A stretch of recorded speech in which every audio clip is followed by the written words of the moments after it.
Pinagpalang araw po sa lahat ng mga ka-KB at ganun rin po sa inyo, Kabanong. Itago niyo na lamang po ko sa pangalang Dondon.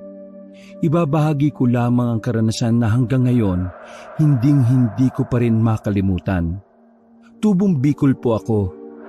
Doon ako nagkamuwang kasama ng pamilya ko. Kinalakihan ko ang mga kakaibang pamahiin at kasabihan. Yun ay dahil na rin naniniwala ang angkan namin sa mga ganon. Ang Lola Imelda ko kasi ay isang manggagamot o albularyo. Nung bata pa ako, marami ang naniniwalang si Lola Imelda ang pinakamalakas at magaling manggamot sa baryo namin. Ang kaso nga lang, marami din naman ang naiinggit sa kanya. 12 anyos ako noon. Sinabihan kami ni Lola Imelda na umalis kami ng Bicol. Lahat ng anak niya na may pamilya na ay pinaalis niya ng walang maayos na dahilan.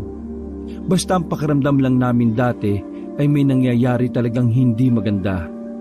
Mababaw pa ang pangunawa ko noon sa mga kaganapan. Kaya akala ko, simpleng problema lang ang kinakaharap nila. Isang dekada kaming namalagi sa Maynila. Pero kinailangan namin bumalik sa Bicol noong 22 anyos na ako. Nabalitaan kasi namin na namatay na si Lola Imelda. Ang sabi naman ni Tita Nora, namatay si Lola dahil sa halo-halong sakit. Habang nasa biyahe kami papunta sa baryo kung saan kami dating nakatira, biglang napag-usapan namin ni Papa ang pagkamatay nga ni Lola. Mahinala kasi si Papa na may iba pang dahilan kung bakit nawala si Lola. Isa rin talaga sa dahilan kung bakit pinilit kitang sumama sa akin, Dondon. Kasi gusto ko talagang malaman kung ano talaga yung sanhi ng pagkamatay ni nanay. Hindi kasi ako naniniwala na namatay sa sakit si nanay eh. Kung sa bagay, alam naman ng lahat na malusog si Lola noong paman eh. Marami siyang iniinom na herbal para lumakas ang katawan niya. Pero pa, hindi kaya posible rin na nung nawala tayo, napabayaan niya naman ang sarili niya. Kaya nga malalaman natin yan kapag nandun na tayo. Maingat na kinabig ni Papa ang manibela paliko. Ginabi na rin kami sa daan. Buti na nga lang din ay kita pa sa Google Map ang dinaanan namin. Kaya kahit na papaano, meron kaming guide nung oras na yon. Malapit na ba tayo pa? Hindi mo na ba matandaan? Pa naman, 12 anyos pa lang ako nung huling pumunta tayo dito. Paano ko naman matatandaan yun? Panood mo siguro ng ball kaya naging makakalimutin ka na eh. Malapit na tayo pero may 2 baryo pa tayong dapat lagpasan. Tumingin ako sa labas. Madilim ang dinadaanan namin. Kung wala sigurong ilaw ang sasakyan namin, mahihirapan kami. Dahil habang tumatagal, paliblib na ng paliblib ang nadadaanan namin. Pa, wala na rito sa Google Map yung dinadaanan natin ah. Tama pa ba tayo ng dinadaanan? Di kung wala, di wala. Hindi naman lahat ng Google Map updated. Tumbukin na lang natin tong dinaraanan natin. Nanahimik na lang ako noong mga sandaling yon. Medyo hindi na ako komportable nun. Lalo na nung sumikip ang daan kaya kinailangan ni Papa na bagalan ng pagpapatakbo. Maya-maya pa, huminto ang sasakyan namin. Nagtaka naman ako kung bakit kaya tiningnan ko kagad yung harapan kung anong meron. Bakit pa? May nasagasaan ka ba? Wala. Pero parang may kakaiba akong nakita na nakabara sa daan natin eh. Bumaba kaming dalawa ni Papa para tingnan kung ano yung sinasabi niya. Napamura na lang kaming dalawa nang madatnan ng isang kambing na nakahandusay. Bukang-buka ang tiyan. Nagkalat pa ang dugo sa lupa. Walang ya. Anong nangyari dyan? Kaya mo ba akong tulungan? Tulungan saan pa? Ilain natin sa gilid. Ayoko. Hindi naman sobrang laki ng kambing eh. Kaya mo niyan pa. Nandidiri nga ako eh. Tulungan mo na ako kung gusto mo makalis tayo rito. Kahit nag-iinarte ako, napilitan na lamang din akong tulungan si Papa. Ig-isang paa kami at hinila namin yon patungo sa kaliwang gilid. Napansin namin ni Papa na parang sariwang-sariwa pa yung dugo. Ibig sabihin, hindi pa ganun katagal mula nang mangyari yon sa kambing. Bago kami bumalik sa sasakyan, sandali pa kaming tumingin sa kambing. Nakaramdam ako ng awa.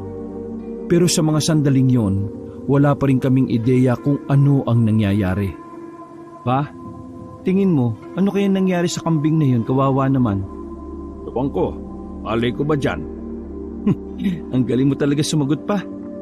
Pinandar na ulit ni Papa ang sasakyan, pero hindi pa rin nawawala sa isipan ko ang nangyari. Malaking palaisipan sa akin kung ano ang hayop na umatake sa kambing. Lumipas pa ang mga sandali.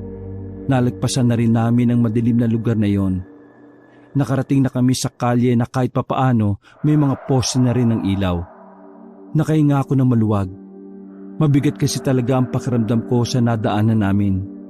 Parang pakiramdam ko may mga nakatingin sa amin kahit na wala naman.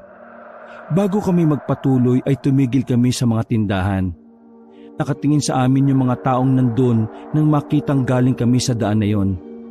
Nagtataka man kami ni Papa pero hindi na lang namin sila pinansin.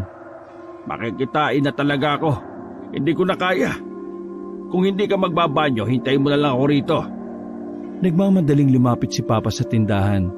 May banyo naman doon na kung saan pwedeng gamitin ng kahit na sino. Basta magbabayad ka lang. Habang naghihintay ako kay Papa, may isang lalaki ang lumapit sa akin. Hindi pa naman siya katandaan, pero may pagkamaangas ang itsura at magsalita. Galing kayo doon sa daan na yon? Opo. Bakit po? Bakit hindi na lang kayo dito sa kabila dumaan? Pasalamat kayo, nakalagpas pa kayo sa lugar na yan. Bakit po? Ano po bang lugar na yan? Baryo ng Santa Barbara. Ang baryo ng... Hindi na naituloy ng lalaki ang sasabihin niya nang hilahin niyo ng babae. Takot na takot ang mukha ng babae na parabang may kung anong nakaambang panganib. Baryo ng... Sus, di naman tinuloy. Napapailing na lamang ako. Hindi ko na lang pinansin ang lalaki. Pumasok na rin ako sa sasakyan nang makabalik na si Papa. Success! Nailabas mo naman lahat. Wala akong tinira. Sabay nilang kaming natawa. Tinumbok na namin ang kalsada at makalipas lang ng halos 3 minuto ay narating na rin namin ang baryo na dati na ring tinirhan. Ang baryo Santa Mariano. Pinarada ni Papa ng maayos ang sasakyan. Pagbaba namin, natanaw na agad kami ng mga tao sa loob ng bahay ni Lola. Lumabas agad mula roon si Tita Nora. Sinalubong niya kami ng may ngiti. Mabuti naman at nakarating kayo. Akala ko'y naligaw na kayo eh. Ang dami na talagang nagbago sa lugar na ito, ate. Yung dating bahay sa tapat natin, wala na. Kaya nga eh. Pero, eto na ba ang anak mong si Dondon? Oo, ang laki na, no? Buti naman at hindi mo naging kamukha ang tatay mo. O halina kayo. Pumasok na kayo. Nasa loob si nanay. Kahit kailan talaga, mapangasar tong si ate. May point naman siya eh. Sa gitna ng sala ay naroon ang kabaong ni Lola Imelda. Sumilip kami ni Papa. Ibang-iba na ang mukha ni Lola Imelda. Halos hindi ko na makilala dahil sa pagkakaayos ng mukha niya. Napatingin naman ako sa larawan na nakapatong. Ganun pa rin ang itsura niya kagaya ng 12 anyos pa lang ako. Ate, komplikasyon ba talaga ay kinamatay ni nanay? Sa tanong na iyon ni Papa, biglang sumeryoso ang mukha ni Tita Nora. Lumapit siya ng bahagya nang nagsalita ng mahina. Hindi ko na narinig. Basta pagkatapos noon ay sabay na silang lumabas saglit. Nagtaka naman ako lalo nang sabihan ako ni Papa na huwag sumunod. Umupo na lang ako sa gilid. Naroon ang ibang kamag-anak namin na nasa akin din ang tingin. Pilit na lang ako ngumiti sa kanila. Maya-maya pa, may isang matandang babae ang lumapit sa akin. Hindi ko sila kilala. O baka hindi ko lang talaga maalala. Basta parang kasing edad lang din siya ni Lola Imelda. Anak ka ba ni Dinda? Opo. Kung ganun eh, bakit ganyan ang suot mo? Ano po? Bakit nakakulay pula ka ng damit? Hindi mo ba alam ang ibig sabihin yan? Ibig sabihin? Para kang nagdiriwang ng kaarawan. Magpalit ka ng suot mo. Ngayon din. Pakiramdam ko noon ay medyo napahiya ako. Pero kahit na hindi ko siya kilala, Sinunod ko na lang siya para matigil na ang usapan. Kumuha ko ng damit. May binata rin na lumapit sa akin at parang halos kasing edad ko lang din. Halika, nasamahan kita kung saan ka pwede magpalit. Sunundan ko ang lalaki at umakyat kami sa taas. Hindi ko kabisado ang bahay na yon dahil noong nandun pa kami sa Bicol, may sarili kaming bahay. Pagpasyensyahan mo na si Lola Miriam, ha? Marami lang talagang pinaniniwalaan na pamahiin at kasabihan yon eh. Pwede ko bang malaman kung sino siya? I mean, kamag-anak ba namin kayo? Si Lola Miriam ay ang bunsong kapatid ni Lola Imelda. Oo. Naalala ko na, tama. Siya yung kapatid ni Lola dati na pumalo sa puwet ko kasi nabasag ko yung flower vase. Ikaw? Francis ang pangalan ko. Magpinsan tayo. Kapatid ng papa mo ang nanay ko. Hindi mo ako namumukhaan kasi hindi naman ako lumalabas ng bahay ng mga bata pa tayo eh. Ganun ba? Okay, sige na. Magpalit ka na para hindi na mag-alburuto si Lola Miriam. Sige, maraming salamat ha. Kahit kakakakilala pa lang namin, tinapi ko siya sa balikat bago siya umalis. Pumasok na rin ako sa isang silid na walang kama sa loob. Tanging mga aparador lang na luma at ilang upuan at lamesa. Matapos magbihis ay lumabas na rin ako. Naabutan ko sa sala na sinisermonan ni Lola Miriam si Papa tungkol sa suot ko. Kumakamot-kamot na lang din sa ulo si Papa. Yun ang unang gabi namin doon. Wala naman akong naging problema. Mababait naman ang mga kamag-anak namin. Kaso nga lang, medyo natatakot ako kay Lola Miriam dahil parang sobrang sungit. Malayong-malayo ang ugali niya kay Lola Imelda na kahit palaban, napakamasayahin at mabait. Dakong 10:00 ng gabi, nagpasama sa akin si Francis. Inutusan kasi siya ni Lola Miriam na kunin ang 2 malalaking kaldero. Malapit lang naman daw ang bahay ni Lola Miriam mula sa burol. Kaya hindi na ako nagdalawang isip. Bukod pa roon, gusto ko rin naman makabanding si Francis. Nang sa ganun may nakakausap din ako. Pasensya ka na ha. Tayo lang kasi ang lalaking pwedeng kumuha nun eh. Kung iba natin pinsan, bukas pa ang dating. Okay lang naman, ayos lang naman. Walang problema sa akin. Iniisip ko kasi na baka hindi ka nasanay. Hindi kasi ganun kaliwanag ang mga daan dito kumpara sa Maynila eh. Okay lang naman. Wala naman siguro mga hold-upper dito, di ba? Natawa pa ako sa biro kong yon. Pero seryoso lang si Francis. Basta kapag may nararamdaman tayong peligro, laging bilin ni Lola Imelda noon, tumakbo kung hindi kayang lumaban. Hindi natin sila kaya. Wait, so may mga hold-upper nga rito? Tumingin lang siya saglit sa akin sabay iling.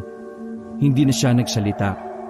Habang ako naman, napapaisip sa sinabi niya. Dumaan kami sa isang liblib na lugar. Probinsyang-probinsya talaga ang uri ng lugar. Kasi kahit sa ang gilid na halaman ka pumunta, may pwede kang madaanan. Pag magdaan-daan ka ha, baka matusok ang paa mo. Huwag ka rin hahawak sa mga halaman, yung iba dyan matinik. Sige. Maraming salamat ha. Wait, Dondon pala ang pangalan ko. Hindi tumugon si Francis. Naglakad na lang kami na parang hindi nararamdaman ang isa't isa.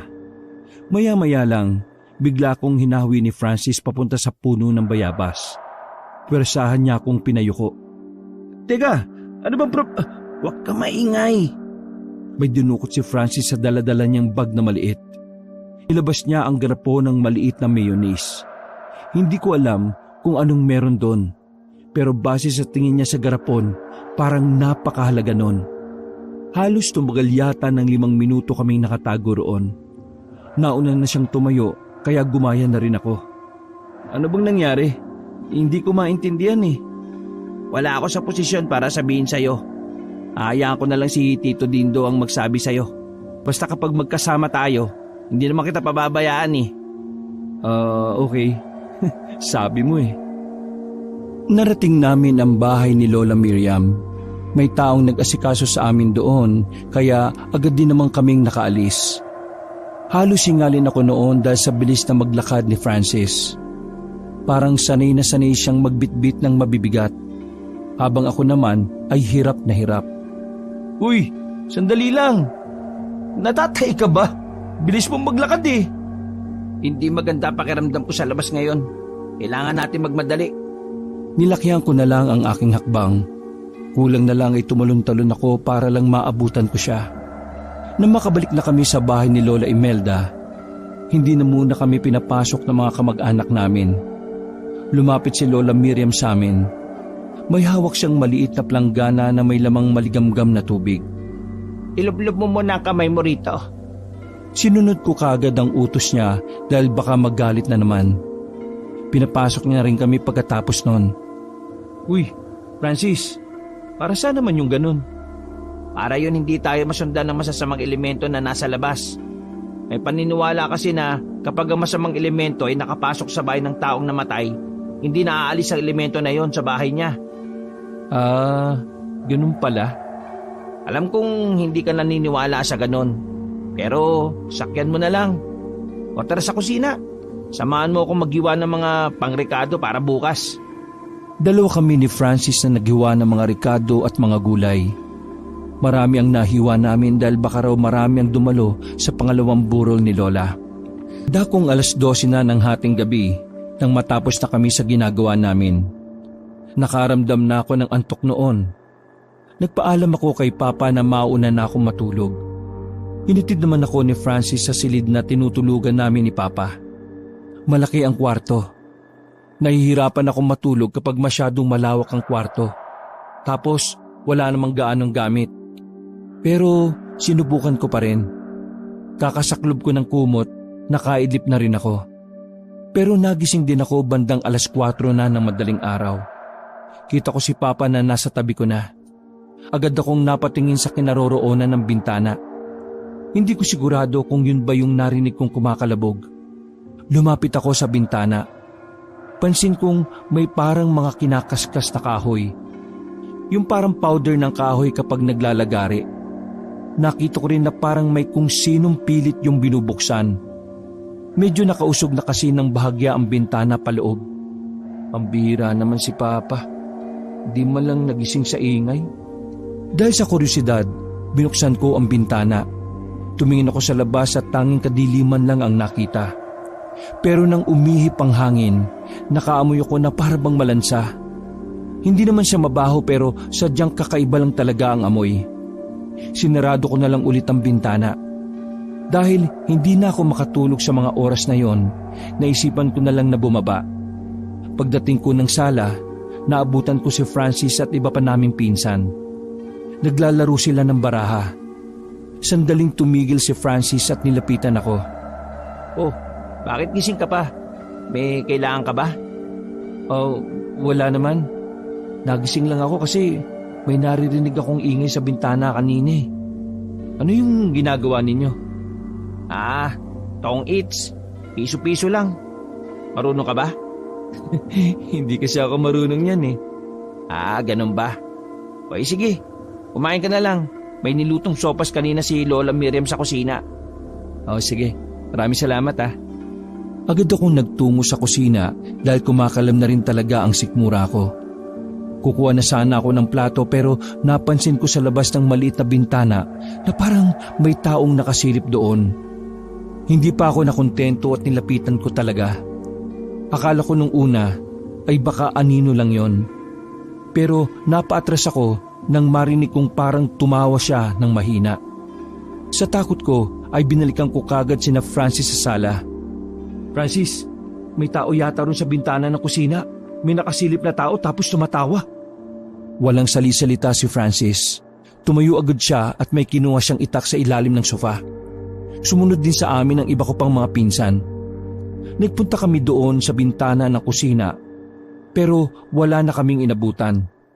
May mga bakas sa mga paa ng tao roon dahil medyo basa ang lupa. Indikasyon na may tao talagang nandun at hindi guni-guni ko lang. Ibig sabihin, tao talaga yung nakita ko. Bukas, sasabihin ko ito kay Tita Nora. Naguguluhan ako noong mga sandaling yon. Bakas na bakas kasi sa kanilang muka ang pagkabahala. Nalilito ko kasi kung simpleng tao lang naman ang nakita ko, hindi naman sila parang mga batang namumutla sa takot.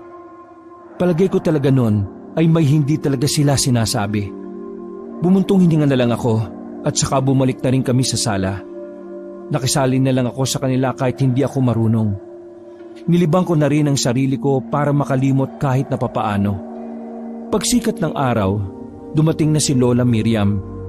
May mga kasama siyang kamag-anak din namin na may mga dalang mga karne.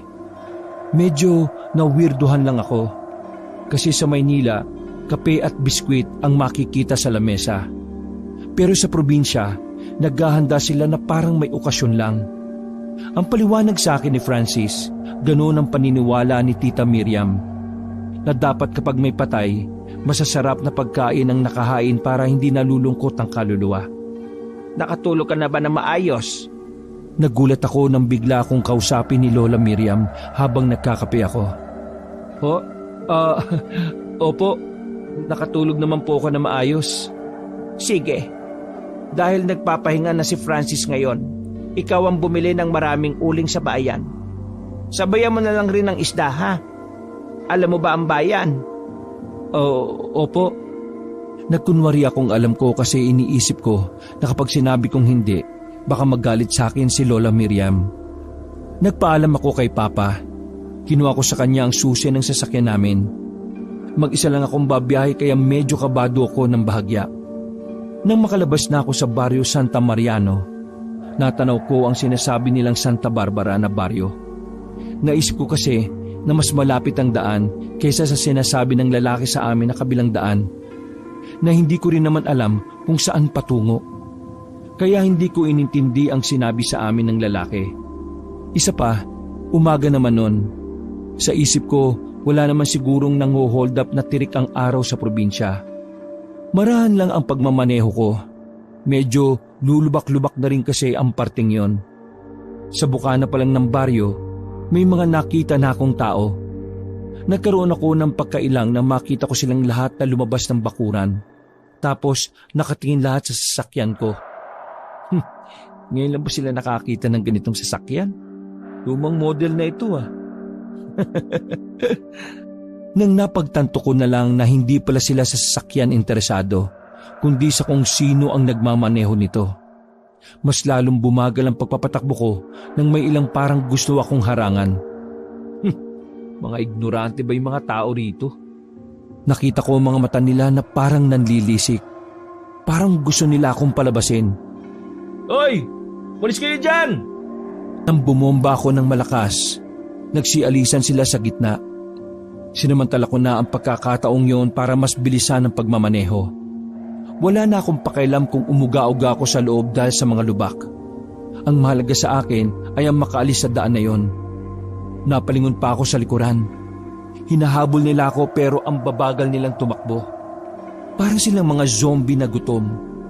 Nakahinga ako ng maluwag nang makalagpas na ako sa Santa Barbara. Parang nagsisisi ako na doon ako dumaan.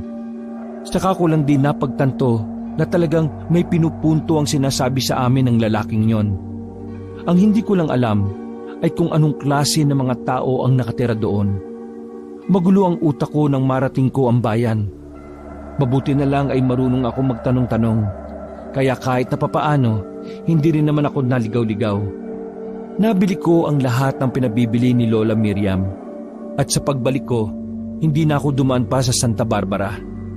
Sa kabilang daan na ako pumunta kahit na talagang mas mahaba ang tatahakin doon. Pagbalik ko sa bahay ni Lola Imelda, abala na ang lahat sa kanya-kanyang gawain. Kung titingnan mo mula sa labas, iisipin mong may pinagdiriwang nakaarawan. Malalaman mo lang na may patay pala kapag nakita ang kabaong sa sala. Nandiyan ka na pala. Ipasok mo na yan sa loob. Yung mga uling ibigay mo doon kay Training. Lola, ano po bang meron sa Santa Barbara? Malakas ang pagkakatanong ko. Biglang tumigil ang mga kamag-anak ko sa kanilang ginagawa. Lahat sila ay nasa akin na ang tingin. Nakaramdam naman ako ng magkahalong hiya at pagkailang. Sa mga tingin nila, para akong may nagawang kasalanan. Bakit? Dumaan ka ba ron? Opo. Ay, tangang bata ito. Bakit ka dumaan doon? Nora, ano ba tong anak ni Dindo? Hindi mo ba sinabi kay Dindo na huwag silang dadaan doon? Lumapit si Tita Nora sa akin. Wala bang sinabi sa iyo si Dindo? Sinabihan ko siya bago kayo pumunta rito Wala po eh. Ano po bang meron doon? Ay Diyos ko, talaga to si Dindo Naglakad pali si Tita Nora, habang si Lola Miriam naman ay ako ang pinagbuntungan. Wala ka pang isang araw dito pero ang dami mo nang ginagawang hindi kaaya-aya. Medyo nainis ako dahil pakiramdam ko napapahiya ako sa mga nakakarinig. Kung marami kayong gustong ipagbawal, sa akin nyo kasi sabihin kaagad. Makakalimutin si Papa kaya hindi niya ako nasabihan. Wala akong kasalanan sa mga nagawa ko. Pero siya lang ang kinakausap nyo tungkol sa mga hindi dapat gawin. May kasalanan din kayo Kaya wag nyo akong ipinapaya sa harap ng mga kamag-anak natin. Sige papasok na ako. Napanganga na lamang si Lola Miriam. Hindi niya inakala na ganoon ang lalabas sa bibig ko. Yung iba naman naming mga kamag-anak na naroon, hindi rin alam ang gagawin. Nagulat din sila sa mga nasabi ko. Hindi ko pinagsisihan ang sinabi ko kay Lola Miriam. Minsan kasi kailangan din nating sagutin ng matatanda para malaman nilang hindi lahat ng sinasabi nila ay tama. Paggising ni Papa ay agad niya akong pinuntahan sa kusina. Mag-isa lang ako noon kasi tulog pa si Francis. Habang naghahalo ko ng niluluto ko, ay nilapitan ako ni Papa. Kinagot mo raw si Lola Miriam mo. Nakakainis na kasi. Ang harsh niya sa akin masyado. Hindi pa naman niya ako kilala. Hayaan mo na. Matanda na Pasensya ka na. Kasalanan ko talaga yon. Bakit ba kasi bawal dumaan sa Santa Barbara? Alam niyo pa pala magmula kagabi, ang dami ko na kagad inisip. Yung doon sa kambing, sa sinabi ni Francis na may mga nilalang. Tapos, yung doon sa Santa Barbara. Ano ba talaga ang hindi ko alam? Ako na lang yata ang mangmang dito Hindi ko ba deserve na malaman yun Parte naman ako ng pamilyang to. Mga aswang anak. Bigla kong tinigil ang paghahalo. Ha? Aswang po? Manggagamot ang Lola Imelda mo. Marami siyang aswang na naitaboy at napatay. Dahilan para kamuhian siya ng karamihan sa mga aswang. At ang Santa Barbara, lugar yun ng mga aswang. Na kahit mga pulis, hindi sila kayang palayasin doon. Aswang talaga? Huwag niyong sabihing aswang din yung nakita natin kagabi. Hindi naman malabo. Base sa Tita Nora mo mula nang mawala si nanay, marami nang lumalapit na aswang dito sa Santa Mariano. Inaalam siguro kung talagang ang Lola Imelda mo namatay dahil sa ginawa nila. O baka dahil sa simpleng sakit lang.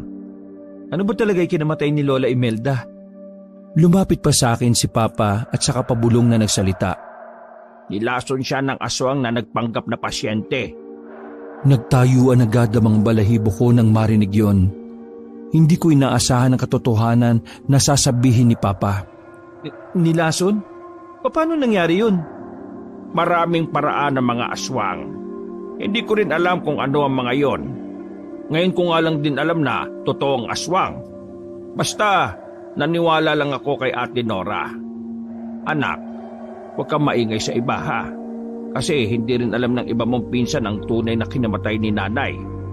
Hindi pwedeng malaman din ng mga aswang na naging matagumpay sila sa panlalason kay nanay. Dahil kapag nalaman nila, mas lalakas ang loob nilang gamitin pa ang panlason nila sa ibang tao. Hindi naman ako madaldal Makakaasa kayong wala akong pagsasabihan. Napasandal na lang ako sa pader at nakahawak sa baba. Tameme ako ng mga sandaling yon. Parang bigla ko na lang naisip na umuwi na kami kagad. Pero alam kong hindi pwede hanggat nakaburol pa si Lola Imelda. Para akong nawala ng lakas nung umagang yon. Paulit-ulit na sumasagi sa isipan ko ang aswang. At kung papaanong nilaso ng mga aswang si Lola Imelda. Hapon na nang matapos ang lahat ng gawain. Kakarating lang din ni Francis noon nung nagpapahinga na ako. May mga dala siyang dahon ng saging.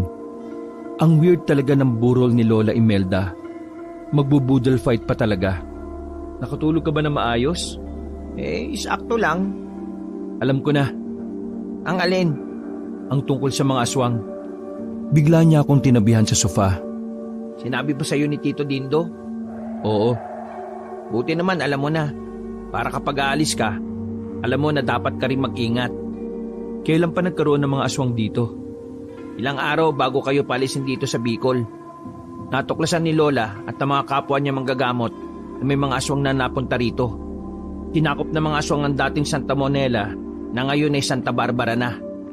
Mula nun, lagi na lang may namamatay. Minsan tao, pero madalas aswang.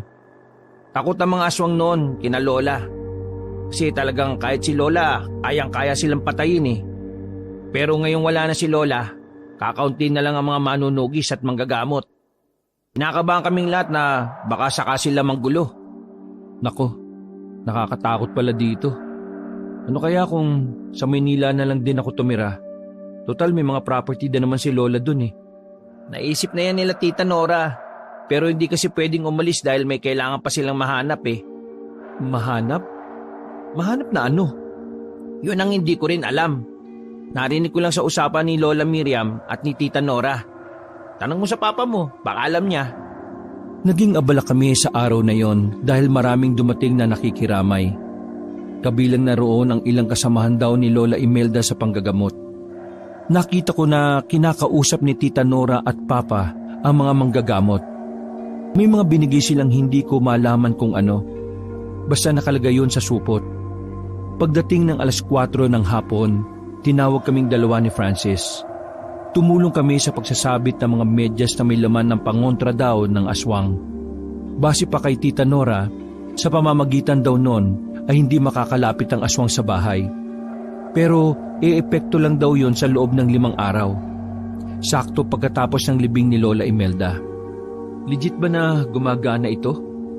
Tanong ko kay Francis na magkaroon kami ng pagkakataon na makalayo ng bahagya kina Papa. Di ko rin alam eh. Pero sabi naman ni Lola Imelda, epektibo raw mga pangontra na ginagawa ng mga kasamahan niya. Malalaman naman natin yan kapag hindi na bumalik yung nakita ko kanina. Kinagabihan, pagkatapos ko makipaglamay, ay nagpaalam na muna ako kay Francis na iidlip. Medyo masama din kasi ang pakiramdam ko noon. Ang kaso nga lang, 1 oras pa lang yata akong nakakatulog pero nagising na ako ulit. Naririnig ko kasi si Papa at si Tita Nora na nagtatalo. Hindi ako nakatiis. Lumabas ako ng kwarto at pinuntahan ko ang kabilang silid. Pinakinggan ko ang pinag-uusapan nila. Hindi tayo pwedeng magpakatanga rito at maghintay na biglang umatake ang mga aswang na yan, ate. Nilaso na nila si nanay. Ano pa pang hinihintay natin? Hindi pa ba sapat na dahilan yon para lahat kayo rito ay sa Maynila na lang magpatuloy? Hindi mo ko naiintindihan dahil wala ka naman ng maraming taon dito. Ako ang mas nakakakilala kay Mama. Alam kong mas lalong malulungkot si Mama kung aalis tayo at iiwan ang bahay na ito. Okay, sige. Hindi kayo aalis dito. Pero anong solusyon mo para mapuksay ang mga aswang na yan? Anong gagawin mo para maprotektahan ang pamilyang to? Hindi na tayo pwedeng umasa dun sa mga manggagamot. Sa kanila mismo nang galing na maging sila, nababahala na rin. Pero ang gusto ni Mama, mabura ang mga aswang na yan. Kung tatakas tayo, iniwan lang natin yung problema. Ang kulit mo naman, ate. Oo nga, pupuksain ng mga aswang na yan.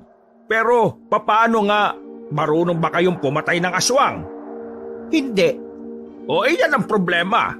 Gusto nyong gumante, pero wala naman kayong kaalam-alam kung papaano. May naalala ko bago mamatay si Mama. Ang sabi niya, may isang bagay daw siyang panlaban sa mga aswang. Natsak na ikamamatay raw ng mga aswang kapag ginamot yon laban sa kanila. O ano naman yan? Baka sablay na naman yan. Hindi ko alam kung maniniwala ka, Dindo. Pero ang sabi niya sa akin, bago siya malagutan ng hininga, kailangan kong mahanap ang panty niya na may hiwaga. Saglit na nanahimik si Papa. Halatang maging siya ay iniisip pa rin niya kung seryoso ba talaga si Tita Nora sa sinabi niya. Habang ako naman, muntik na nila akong marinig. Buti na lang ay napigilan ko kagad ng matawa. Ate, seryoso ka ba sa sinasabi mo? Hindi ako nakikipagbiruan, ha? Seryoso ako. Kung ayaw mong maniwala, basahin mo itong habilin niya bago siya mawala. Mula sa siwang ng pinto ay nakita kong may iniabot na papel si Tita Nora. Binasa rin naman kagad yun ni Papa. Panty? Putya naman oh. Niloloko ka lang yata ni nanay eh. Dindo, hindi naglolo ko si Mama. Alam mo kung anong ugali niya. At saka, 1 taon mula nang umalis tayo para manirahan sa Manila, sinasabi na niya sa akin ang panty na yan. Oo na. Sabihin na natin na totoo nga ang panty na yan. Pero nasaan naman ang panty na yan? Sa dami ng panty ni nanay, hindi natin alam kung ano ron. Ang sabi niya sa akin ay wala rito ang panty na yon. Nasa ibang lugar daw. Malalaman daw natin kung saan kapag tinanong na natin yung isa niyang kasamahan na ang pangalan ay Paldo. Isa ring manggagamot na katulad niya. Oy sige, taga saan yung Paldo na yan? Taga Santa Felipe, ang pinakadulong baryo dito. Hindi ako makakasama bukas kung pupuntahan nyo. Ang isama mo doon, si Dondon at si Francis. Kailangan nating malaman kung ano ba talaga ang papel ng panty na yon sa lahat ng nangyayari ngayon. Tumakbo ko palis at nang makitang palabas na sila, bumalik ako sa kwarto. Nang maramdaman kong bumababa na sila sa sala, ay saka lang ako natawa. Para akong timang na nasa sulok ng kama habang nakahawak sa tiyan. Niya, si Tita, panty ni Lola, panlaban sa mga aswang. Baka naman kasi walang laba-laba yung panty. Nangamoy na. Tapos kapag naamoy ng mga aswang, mamamatay sila sa bao. Grabe, aray ko. Halos kalahating minuto ang pinalipas ko bago ako lumabas ng kwartong yon. Hindi ko kasi malimutan yung mga narinig ko. Lalong-lalo na sa naging reaksyon ng tatay ko. Tinoon ko na lamang ang atensyon sa pag-aasikaso ng mga nakikipaglamay sa labas. Nilibang ko ang sarili ko. Nang makaramdam ng kaunting pagod ay hinanap ko si Francis. Nakita ko siya sa gilid ng bahay na namimigay ng sopas. Uy, halika nga, may tatanong ako sa'yo.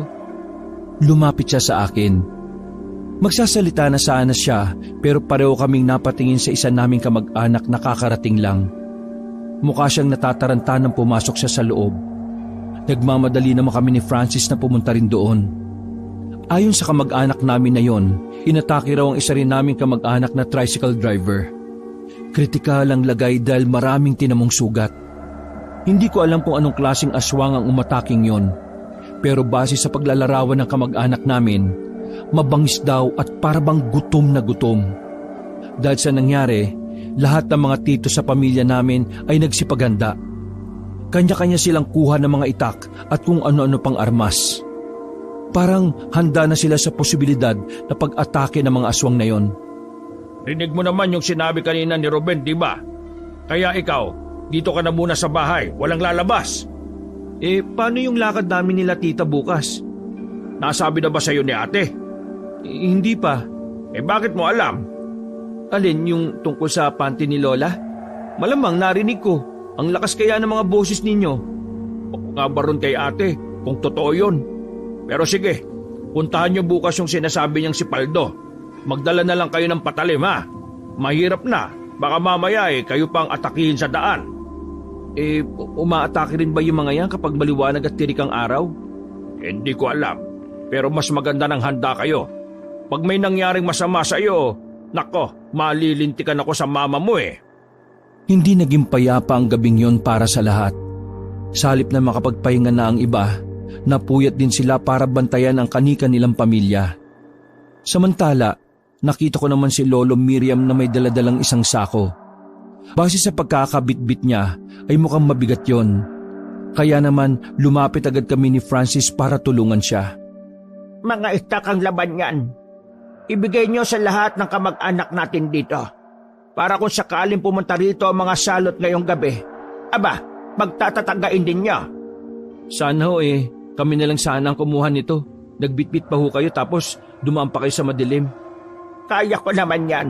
Anong tingin mo sa akin, mahina? Hindi naman po. Pero Lola, siya nga po pala. Pasensya na po sa mga nasabi. Wala kang kasalanan. Makakalimutin lang talaga ang tatay mo. O sige na, ipamigay mo na yan mamaya kapag wala na mga nakikipaglamay. Tumango na lang ako. Pinasok na rin namin sa loob ng bahay ang sakong yon. Nang ilabas namin ang mga itak ay mukhang mga bago pa yon. Ito yata yung sinasabi ni Lola Miriam na binili niya sa bayan eh. Ayos din si Tia Miriam ah. Ano ba siya? Dating manunugis? Hindi po, Tito. Pero may malaki lang talaga siyang galit sa mga aswang. Kasi bukod sa pagkamatay ni Lola Imelda, pinatay din ng mga aswang ang mga alaga niyang baboy nung nakaraang Hulyo. Ah, kaya pala medyo masungit si Tia Miriam ah. Makakataga kaya ako ng mga aswang? Iniisip ko ba lang na kaharap ko sila? Natatakot na ako eh. Isipin mo na lang na sila yung dahilan kung bakit namatay si Lola Imelda. Pagkaalis ng mga nakikilamay, isa-isa namang pinamigay sa mga kamag-anak na naroon ang mga itak. Pagkatapos naman ay tumambay kaming lahat sa bakuran. Naghintay lang kami kung may darating o sisilip man lang na aswang. Hindi ba natin pwedeng puntahan na lang sila sa Santa Barbara? Di ba ang sabi mo, takot ka? Isa pa, patiwa ka lang gagawin natin kapag nagpunta tayo ron nang basta-basta lang. Baluarte nila yun eh. Kaya mas makakalamang sila. Maliban na lang kung may mga kasama tayong may mga kaalaman talaga. Nung inutusan ako ni Lola Miriam, hinabol ako ng mga tao ron. Pakiramdam ko, mga aswang sila. Ang lilisik ang mga mata eh. Pero ang pinagtataka ko, bakit sila parang mga nanghihina? Hindi na ba sila nakakakain ng maayos? Sa sinabi kong yun ay napaayos ng upo si Francis. Ha? Nangihina sila? Oo. Hindi nila ako nahabol nung umandar na ako ng mabilis eh. Hindi kaya yung mga aswang na nambibiktima ngayon ay sila na lang ang natitirang mga malalakas? Kung mahina na pala yung karamihan sa kanila, mas magiging madali ang pagkapanalo natin sa kanila. Eh anong gagawin? May gagawin ba tayo mga orasyon? O kung ano-anong kaek-ekan? Wala rin naman akong alam sa mga ganyan. Tanging ang mga kapwa manggagamot ni Lola Imelda ang makakasagot sa mga tanong mo. Excited na ako bukas. Excited saan? Bakit? Hindi ka pa ba nasasabihan ng Tita Nora? Nasabihan saan? Wala pa siyang sinasabi. Tungkol dun sa panty ni Lola na mahiwaga raw. Ano? Panty? Tumitig lang sa akin si Francis ng ilang segundo. Parang inalam niya kung talaga bang seryoso ang sinabi ko. Narinig ko kasi yung usapan ni Papa at ni Tita.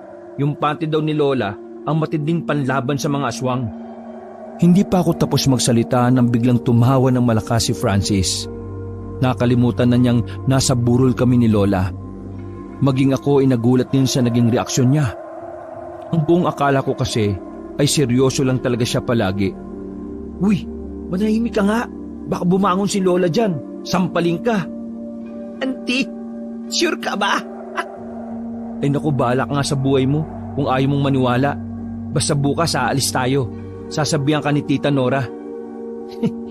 Pasensya na kung natawa ako. First time ko lang kasi makarinig ng panty na panlaban sa aswang eh. Marunong ka rin palang tumawa, no? Akala ko pinaglihi ka sa samahan ng loob eh. Napapailing na lang ako sa kanya. Lumipas pa ang mga sandali pero wala namang dumalaw na aswang. Ang hinala nila, baka nakatunog ang mga aswang na nakahanda na kami. Pero ang hinala naman ng iba naming kamag-anak, isang beses lang sila umaatake sa isang pagkakataon. Kapag meron na silang nabiktima, tumitigil na sila pansamantala. Nung naroon ako kabanong, hindi ko talaga alam ang gagawin ko para makatulong. Bukod sa wala akong alam sa aswang, naduduwag din ako sa tuwing maiisip ko pa lang sila. Kinakabahan ako noon ng sobra. Pero sa tuwing iniisip ko ang ginawa nila kay Lola Imelda, para ako nagkakaroon ng lakas ng loob na lumaban. Kahit hindi ko naman talaga alam kung papaano. 6:00 pa lang ng umaga ay mulat na ang mga mata ko. Kasama ko na natutulog si Francis sa kwarto kaya ginising ko na rin siya kaagad. Nagtaka nga si Tita Nora kasi wala pa siyang sinasabi, nakahanda na kami. Ate, ikaw na bahala sa dalawang yan ha. Hoy, kayong dalawa. Kayo na rin ang bahala dito sa tita nyo. Huwag po kayong maglala. Babantayan po namin ng isa't isa. Umalis na rin kami gamit ang sasakyan namin ni Papa. Siyempre, ako ang nagmamaneho. Tiningnan ko si Tita Nora sa likod gamit ang salamin. Pansin ko na parang kabado siya. Masyado siyang tahimik. Si Francis naman, kalmado lang at parang inaantok pa rin.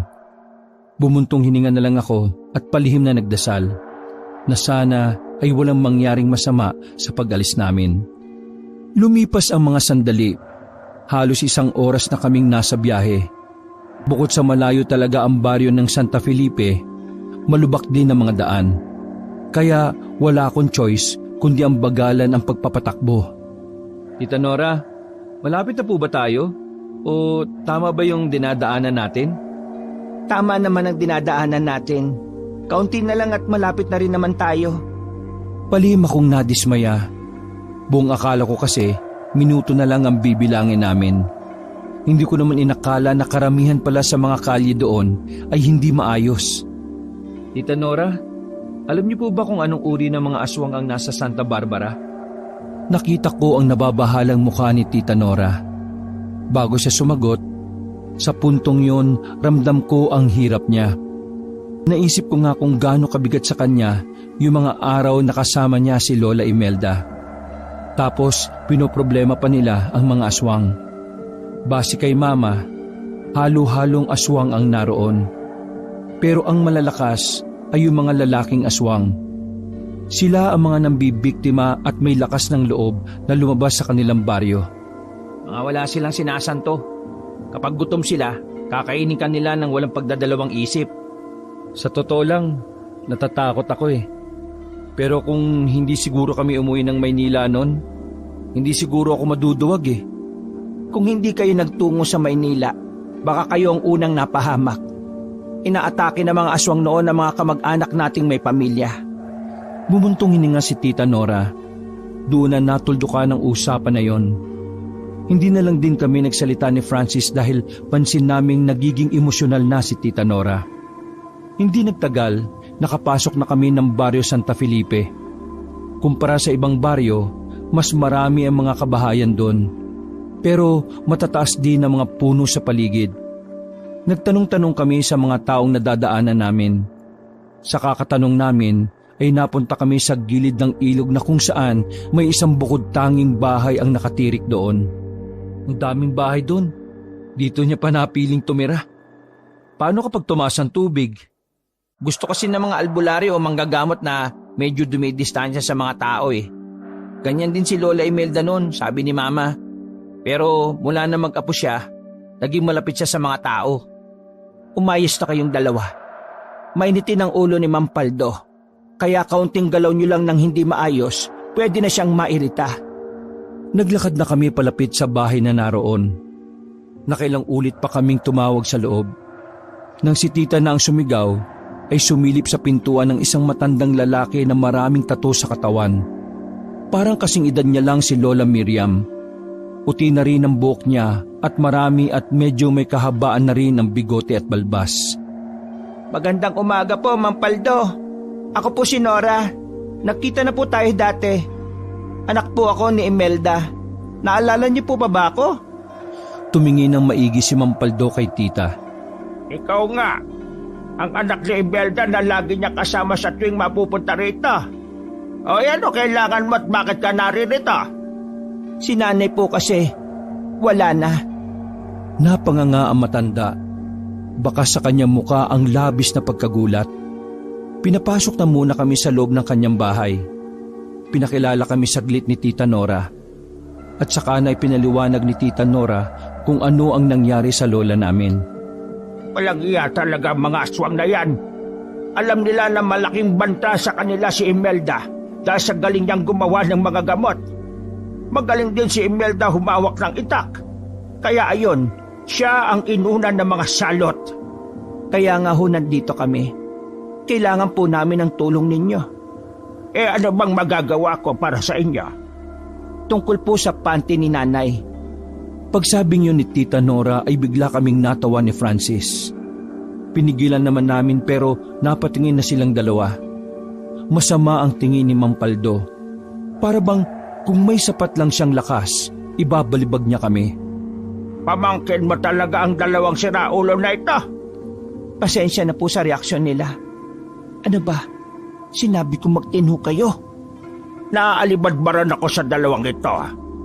Bago tayo dumako sa pinag-uusapan natin, pwede ko bang masapak ang dalawang ito? Nagiinit ang bombonan ko rito eh. Biglang sinuntok ni Mampaldo ang lamesa. Napatayo nga kaming tatlo. Tinulak na lang kami ni Tita palabas ng bahay na yon.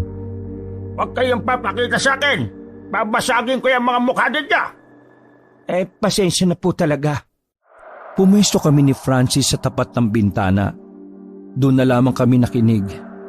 Natatawa-tawa pa rin kami noon pero pinipigilan na rin naming matawa. Pasensya ka na. Matagal-tagal na rin mula nang huling mag-init ang ulo ko. Sinubukan ko lang kung marunong pa akong magalit. O sige, pag-usapan na natin ang tungkol sa panty ng nanay mo.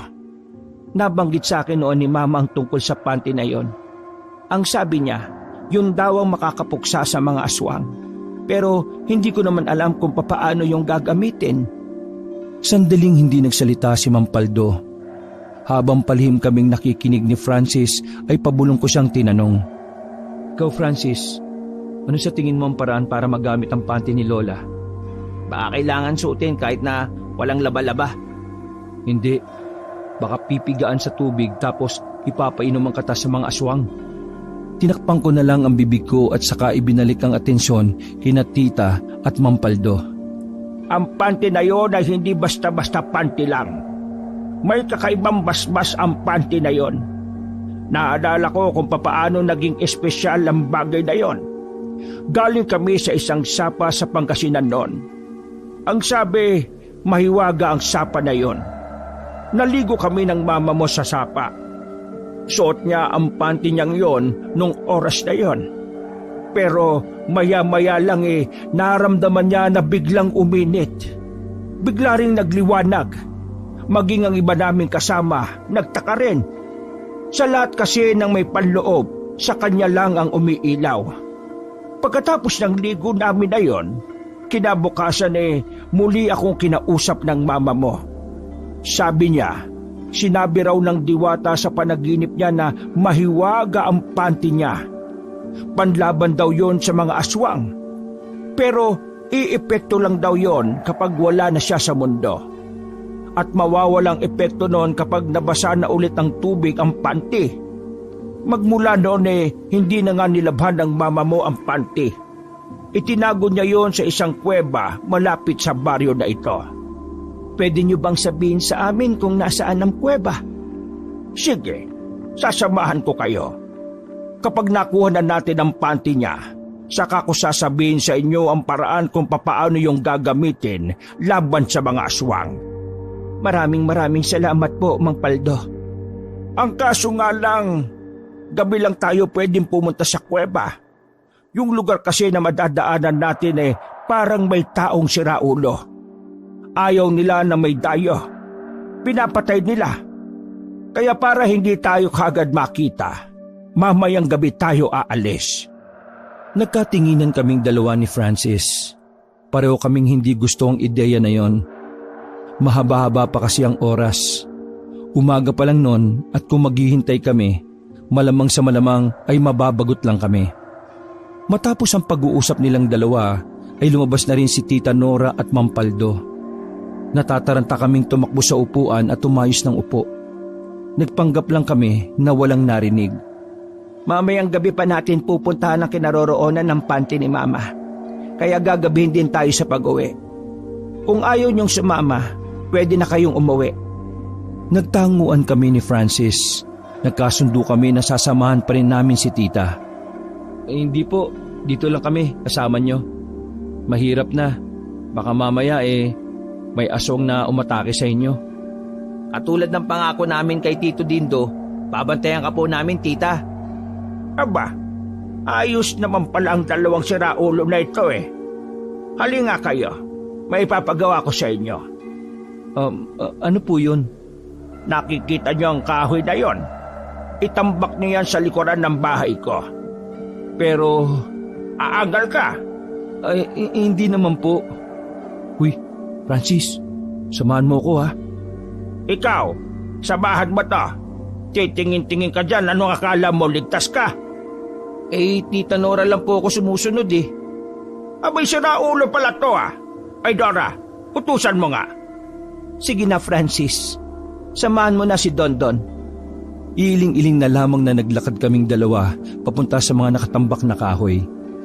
Medyo inis na ako noon dahil ang angas masyado namang paldo na yon. Tinitingnan ko siya ng palihim. Base sa pangangatawan niya, halatang hindi rin siya basta-basta. May muscle pa na matino kahit na may edad na rin. Binilisan na lang namin ni Francis ang paghahakot ng kahoy patungo sa likod bahay. Ilang minuto lang ay natapos na rin namin yon. Pagbalik namin sa tapat ng bakuran ay nagluluto pa si Mang Paldo ng karne. Nag-uusap sila ni Tita Nora habang nasa lutuan. Nakahinga kami ng maluwag nang makitang ngumingiti naman pala ang manong na yon. What if yan palang lolo natin, no? Ano ka ba? Nauna nang namatay si Lolo Ismael kaysa kay Lola Imelda. What if nga lang eh. Seryoso mo naman? Mabilis na lumipas ang mga sandali. Nananghalian na rin kaming apat. Makakaharap kami sa iisang lamesa sa bakuran. Para kami mga babae kumilos ni Francis. Nakatingin sa amin si Mang Paldo kaya sobrang pag-iingat namin. Ay, kayong dalawa. Kayo ang magiging daan para mapuksan natin ang mga lintik na mga aswang na yon. Mawalang galang na po. Pero ano pong ibig niyong sabihin? Kaya umayos kayong dalawa. Kasi kung ngayon pa lang ay pinagtatawanan na ninyo ang seryosong bagay, baka hindi nyo gawing seryosong ipapagawa ko sa inyo. Sa ngayon, kumain na muna kayo. Masarap ang lutong sinigang ni Mang Paldo. Mas masarap pa yon sa sinigang ni Papa na sobrang dami ng sabaw. Pagkatapos namin kumain, tinulungan na rin naming magsibak ng kahoy si Mang Paldo. Nang sa ganon, hindi na siya magsisibak pa kapag umalis na kami. Sumapit ang kinagabihan. Naganda na rin kami para sa pag-alis. Dito na mas lalong umandar ang kaba sa kalooban ko. Pansin ko rin kay Tita at Francis na maging sila ay may pangamba na ring nararamdaman. Tanging si Mang Paldo lang ang mukhang hindi kinakabahan. Parang sanay na siya sa mga ganoong klase ng sitwasyon. Umanda kayo. Ayaw ko ng tatanga-tanga ha. Naintindihan niyo ba? Nakarating kami sa sinasabing lugar kung saan naroon ang kuweba na kinalalagyan ng panty ni Lola. Ang sabi ni Mang Paldo, kaya doon naisipang ilagay ni Lola Imelda ay dahil alam niyang ligtas ang panty niya roon. Dahil nga halos lahat ng tao roon ay ayaw na may mga dayo. Natanaw agad namin ang kaguluhan doon. May mga nag-aaway, nagbabatuhan ng kung ano-ano. Hindi na lang namin pinansin kasi ayon ulit kay Mang Paldo, normal na raw sa lugar na yon ang ganon.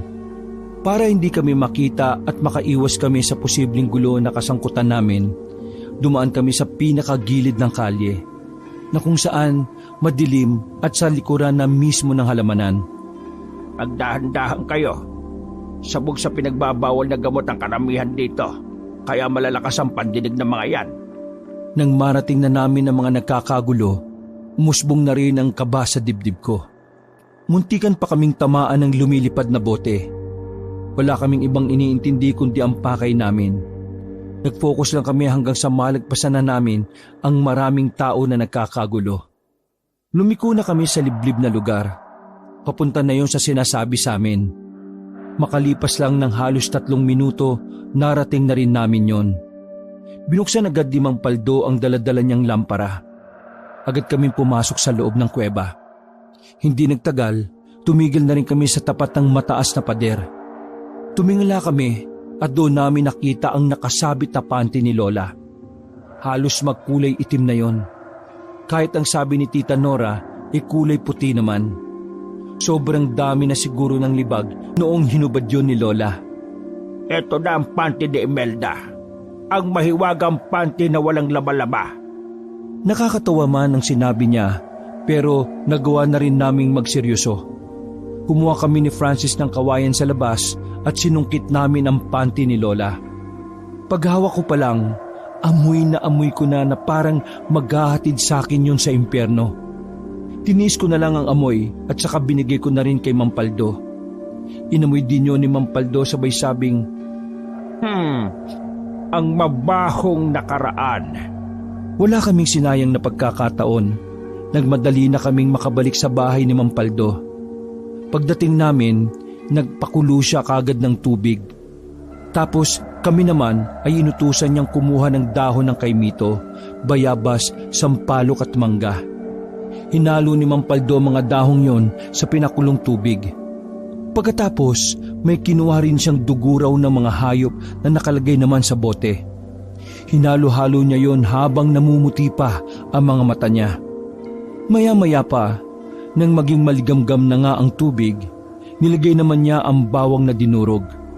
Sa kanya nilublob ang panty ni Lola. Pagpiga niya, doon lumabas ang pinakamabahong amoy. Napapailing na lang ako noon. Grabe kasi talaga ang panty ni Lola. Napaisip pa nga ako noon kung puro libag na ba ang singit niya. Piniga-pigaan pa ni Mang Paldo ang panty ni Lola habang sa parang kumakatas na yon. Nangitim na rin ang tubig. Tapos nagdasal-dasal na naman si Mang Paldo habang wala na naman ang itim sa mata. Mahabaging Diyos ng sangkatauhan, ang pambihirang dumi ay bigyan mo ng kapangyarihan. O Panginoon, ito ang panty niya noon.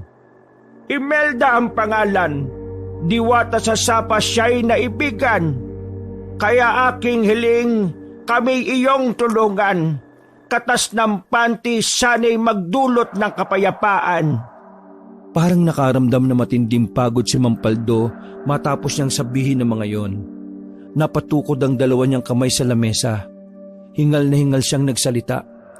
Kayong dalawang binata kayo. Para magkasilbi kayo at matuwa naman ako sa inyo, pumunta kayo sa Santa Barbara. Di po ba baryo ng mga aswang doon? Delikado po ron, magsasagawa sila ng pagdiriwang ngayon. Dahil tuwing huling araw ng buwan, para sa kanila kaarawan nilang lahat. Sasamantalahin natin yung para magamit na natin tong kinatasang panty ni Imelda. Ano pong gagawin namin? Hahanapin nyo sa Santa Barbara ang balon na siyang ginagamit nilang pag-inom. Tapos, ibubuhos nyo itong katas ng panty ni Imelda. Kapag ininom na nila yon, tsak na ang kamatayan nila. Nagkatinginan kami ni Francis. Pareho kaming kabado nung mga sandaling yon. Pero para kay Lola Imelda at sa iba pang biktima, nilakasan na lang namin ang aming loob. Sige po, gagawin po namin. Dumaan kayo sa madilim. Huwag kayong dadaan sa karaniwang kalye na dinadaanan nila.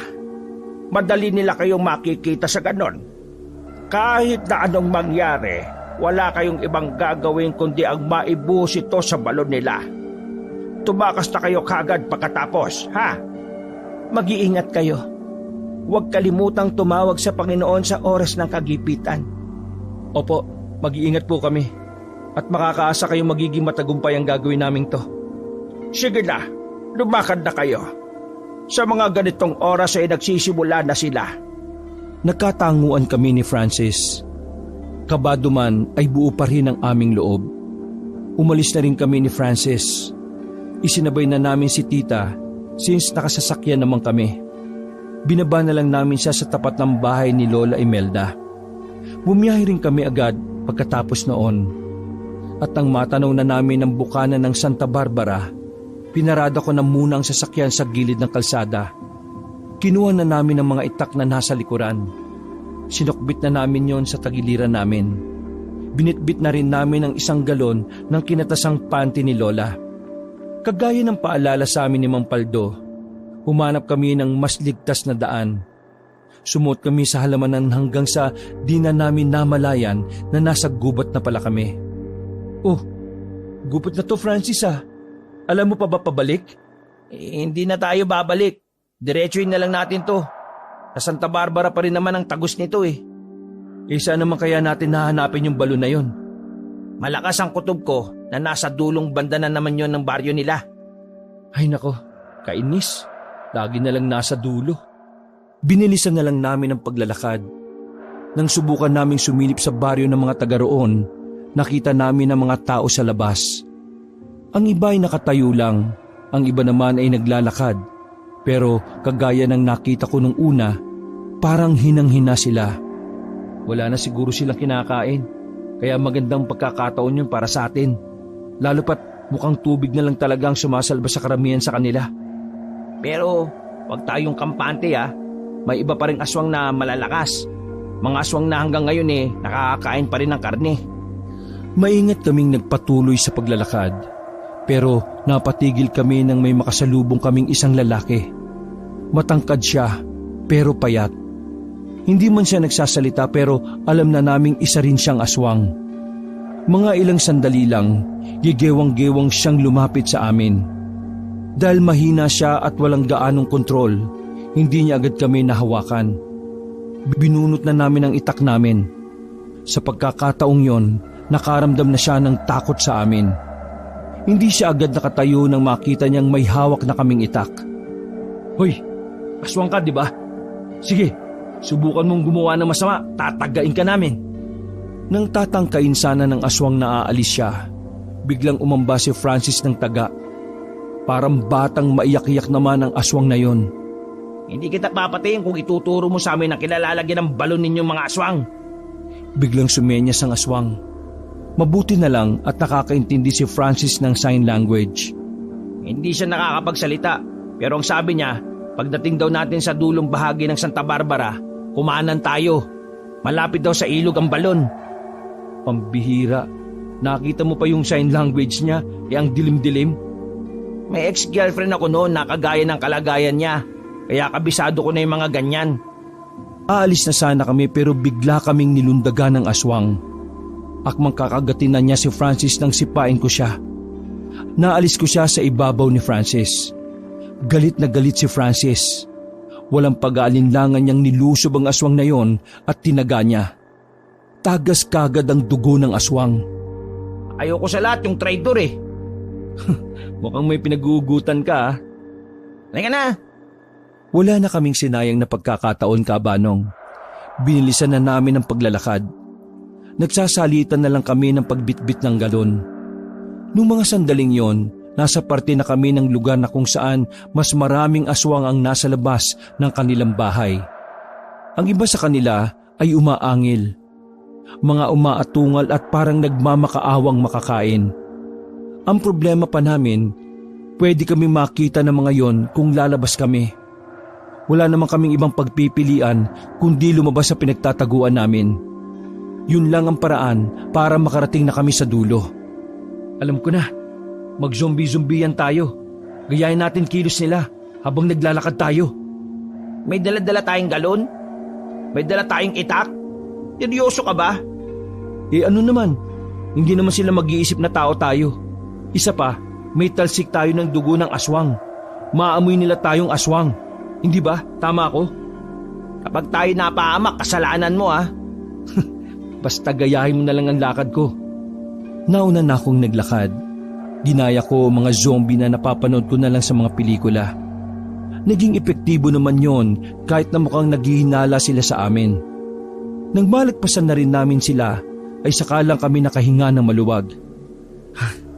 Sabi sa'yo effective yun Tumakbo na kami papunta sa dulo. Nang narating namin ang ilog, ilang lakaran lang nakita na rin namin ang balon. Wala kaming sinayang na pagkakataon ni Francis. Binuhos agad namin ang laman ng galon. Nang maubos na namin yon, naramdaman na lang namin na may aswang sa likuran namin. Di kagaya ng ibang aswang, higit na mas maliksi at mas malakas siya. Bigla na lang niyang binalibag si Francis. Bago pa siya makalapit sa akin, ay tinaga ko siya. Tinamaan siya sa braso. Napatigil siya sandali, pero hindi niya inindayon. Sa halip, sumugod din siya sa akin. Sinakal niya ako. Iniangat sa ere. Mabuti na lang ay nakatayo kagad si Francis. Tinaga niya sa likuran ng aswang. Pagkabitaw naman sa akin ng aswang, tinaga ko rin siya sa bandang leeg. Pero sadyang matibay talaga ang aswang na yon. Nakakatayo pa rin siya kahit na marami na siyang sugat. Ikaw na tumapos! Hinigupit ko lang ng malakas ang aswang at tinamaan siya ulit sa leeg. At sa pagkakataong yon ay tuluyan na siyang bumagsak sa lapag. Nang makita namin na maraming aswang, nagmamadali kaming makaalis. Tumawid kami sa kabilang ilog. Sinubukan nila kaming habulin, pero dahil karamihan sa kanila ay nangihina na, hindi pa rin sila nakaabot pa sa amin. Dinerecho na lang namin ang direksyon. Tumagos kami sa Santa Rosa na baryo. Kampante na kami dahil puro tao na ang nakatira doon. Kahit na malayo ang labasan ay tiniis namin. Halos 15 minutos na lakaran. Nakabalik na rin kami sa sasakyan. Kabado kaming umalis doon pero may halong tuwa sa kalooban namin. Nabigyan na namin ng hustisya ang kamatayan ni Lola Imelda at ng iba pang naging biktima. Masaya kaming sinalubong ni Tita Nora at Papa. Tuwang-tuwa sila nang malaman na nagtagumpay kami sa ginawa namin. Maraming salamat naman at ligtas kayong nakabalik. Mga tunay na kayong lalaki sa pamilyang ito. Matatahimik na po ba ang baryo? Makakamit na rin natin ang katahimikan dahil sa kinatasang panty ni Nanay Imelda. Sa puntong yun ay sabay-sabay na kaming natawa nila Papa at Francis. Pero natigil din kami kaagad nang biglang magpatay-sindi ang ilaw sa bakuran. Nagsorry kami kaagad dahil baka naggalit si Lola Imelda. Kinabukasan, kinausap din kami ni Lola Miriam. Pinasalamatan niya kami sa ginawa namin. Naroon pa nga siya nang binigay sa amin ng 2 medalyon. Sinuot namin yon bilang tanda ng paggalang sa kanya. Nang mailibing na si Lola Imelda, 2 araw ang nakalipas, nabalitaan din namin sa ibang tao na parang naging abandonado na ang Santa Barbara. Lahat ng aswang ay natagpo ang patay at palutang-lutang sa ilog. Dahil doon, alam naming nakangiting umakyat si Lola Imelda sa langit. Sa wakas, nakamit na rin ng mga taga-baryo ang kapayapaan na para sa kanila. Ay, salamat. Makakauwi na rin tayo ng Maynila na maluwag ang kalooban. Parang gusto kong maging manunugis pa. Bigla akong binatukan ni Papa. Siraulo, may negosyo tayong iniwan. Gusto mo bang tayo naman tugisin ng mama mo? Napakamot na lamang ako sa ulo. Makalipas ang 2 araw, nagpaalam na rin kami kina Francis at Tita Nora. Marami silang pinabaon sa amin sa pag-uwi. Pero ang mas mahalagang ibinaon namin ay ang tagumpay na kahit kailan hindi namin makakalimutan. Habang buhay nang nakatatak sa puso namin na minsan may isang bulok na panty ang siyang tumapos sa buhay ng mga aswang. Wakas,